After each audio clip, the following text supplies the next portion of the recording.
Halo, nama saya Gerardi Lukas, NIM saya 0437766669. Kali ini saya akan mempresentasikan hasil kerja saya dalam mengerjakan tugas 2 dari mata kuliah pemrograman web. Pertama-tama, saya akan menjelaskan bagian halaman stok bahan ajar. Seperti yang dapat dilihat di sini, bahan ajar pada data ditampilkan dalam bentuk table seperti ini. Di sini status akan merefleksikan apakah stok masih lebih dari stok safety atau sudah kurang. Bila sudah kurang, maka akan menjadi menipis. Namun jika masih lebih dari stok safety, maka akan aman. Lalu di sini ada filter. Filter terdapat beberapa pilihan. Ada filter berdasarkan daerah, berdasarkan mata kuliah, dan juga berdasarkan stok safety-nya. Bila kita pilih daerah, maka di sini akan muncul input baru untuk memilih daerahnya.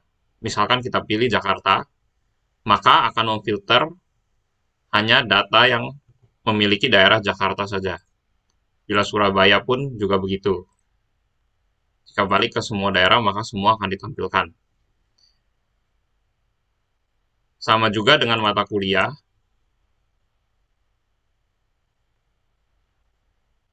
dan juga stock safety. Ada pilihan kondisinya, aman atau menipis.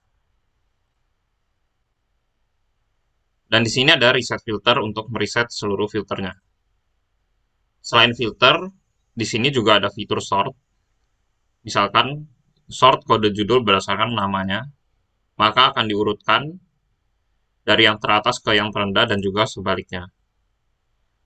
Sama juga dengan kategori, dengan daerah, stok, dan stok safety-nya. Sort juga bisa digabungkan dengan filter.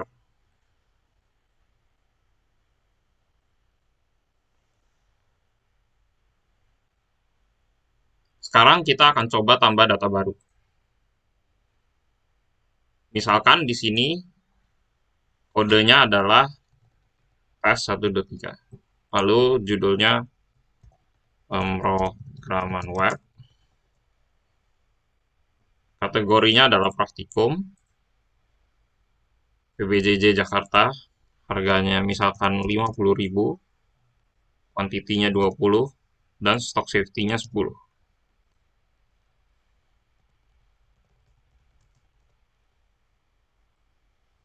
Maka data akan ditambahkan dan juga bisa ikut di sort atau juga di filter. Seperti ini. Sekarang mari kita lihat logiknya.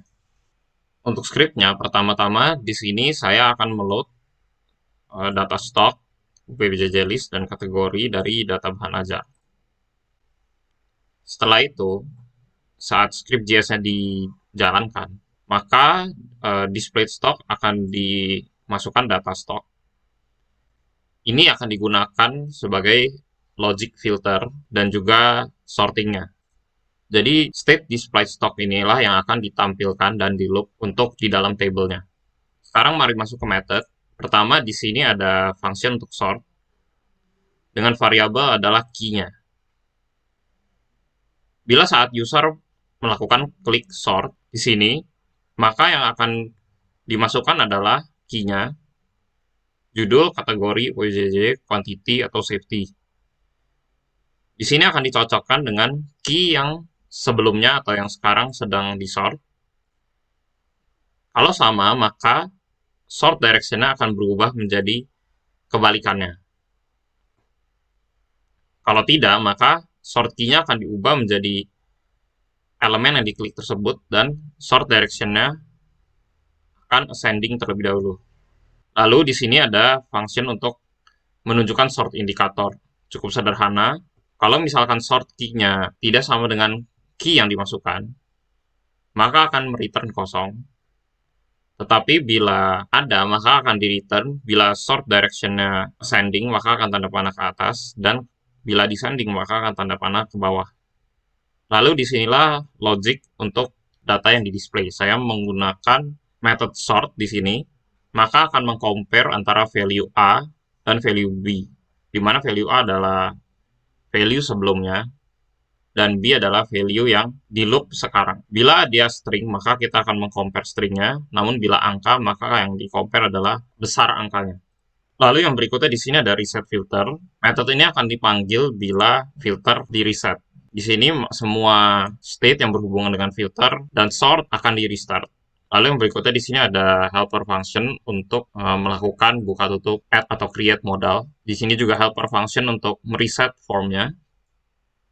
Dan di sini function untuk submit new stocknya. Ada beberapa validasi bila data tidak lengkap atau tidak diisi di sini. Lalu item yang baru akan di-create dan di-push ke dalam stok. Setelah di-push ke dalam stok, maka modalnya akan ditutup dan juga formnya akan di-restart. Di sini saya juga ada beberapa post function. Jika ada perubahan pada sort key, maka function sorting akan dipanggil. Begitu juga bila ada perubahan pada sort direction, maka sortingnya akan dipanggil. Di sini, bila ada perubahan pada filter by, maka selected filter akan diubah menjadi null. Untuk lebih jelasnya, filter by mengacu pada input ini, dan ini adalah selected filternya. Jadi bila ini diubah, maka selected filternya akan berubah kembali menjadi null. Barulah di sini logic untuk filternya. Jika selected filter diubah, maka akan melakukan pengecekan terlebih dahulu. Bila selected filternya null, maka display stoknya akan tetap stok utuhnya. Bila satu ini mengindikasikan sort berdasarkan daerah, maka display stoknya akan dimasukkan stok yang sudah difilter berdasarkan daerahnya. Begitu juga dengan yang kedua dan yang ketiga. Memiliki logic yang sama. 2 merepresentasikan mata kuliah dan 3 adalah stock safety. Untuk yang berikutnya, saya akan menjelaskan halaman tracking. Tracking masih sama dengan di tugas 1. Pertama, di sini ada input untuk memasukkan nomor delivery order, dan di sini ada tombol carinya. Lalu di sini ada tambah data.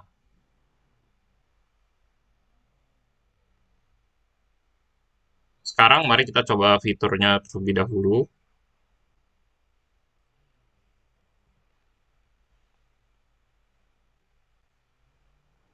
Kita masukkan nomor delivery order yang ada pada data yang diberikan, maka akan muncul datanya seperti ini, sama seperti sebelumnya. Namun bila tidak ada, maka akan ditunjukkan nomor DO tidak ditemukan. Sekarang kita akan coba untuk tambah datanya.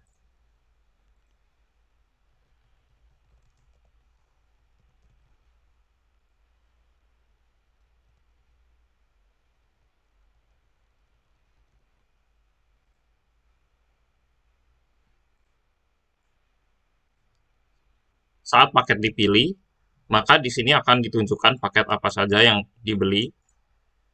Lalu di sini tanggal kirim akan secara default tanggal hari ini dan menunjukkan totalnya. Bila kita ubah paketnya, maka total akan berubah. Paket yang dipilih juga akan berubah. Sekarang kita save. Saat save, maka akan diberitahu nomor DO yang baru. Kita akan coba copy dan kita akan coba masukkan.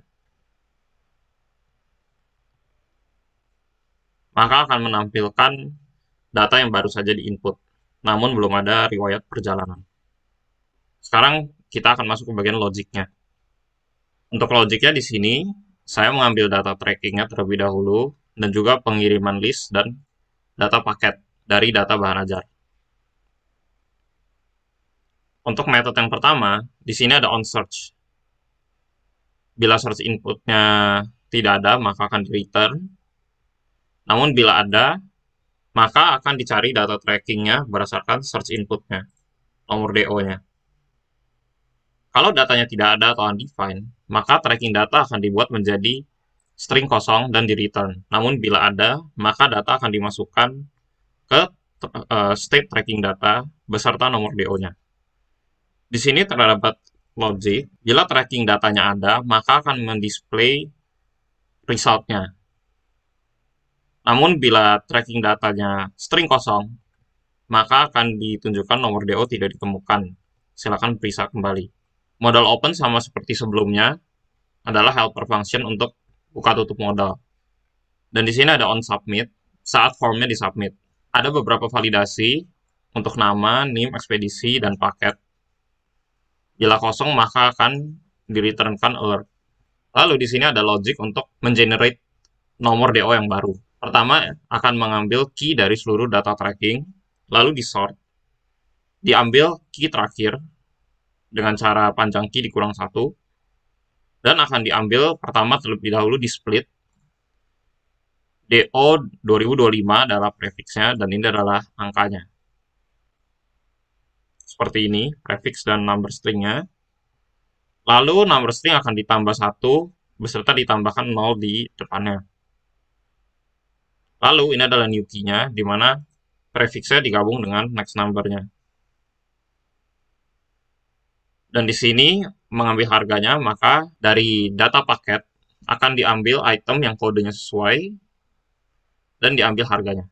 Lalu akan dimasukkan ke dalam data tracking, yaitu data tracking, dan di sini adalah key-nya, new key, dan datanya. Dan akan di-alert nomor delivery order barunya. Dan modalnya kemudian akan ditutup. Berikutnya untuk logic di dalam tambah data. Di sini bila paket sudah dipilih, maka akan ditampilkan isi dari paketnya dengan cara kita akan meloop data paket, diambil yang kodenya sama dengan kode dari paket yang dipilih di sini, lalu diambil isinya, lalu di display. Sama juga dengan total harganya. Jika paketnya sudah dipilih, maka di sini akan dicari yang kodenya sesuai dan diambil harganya.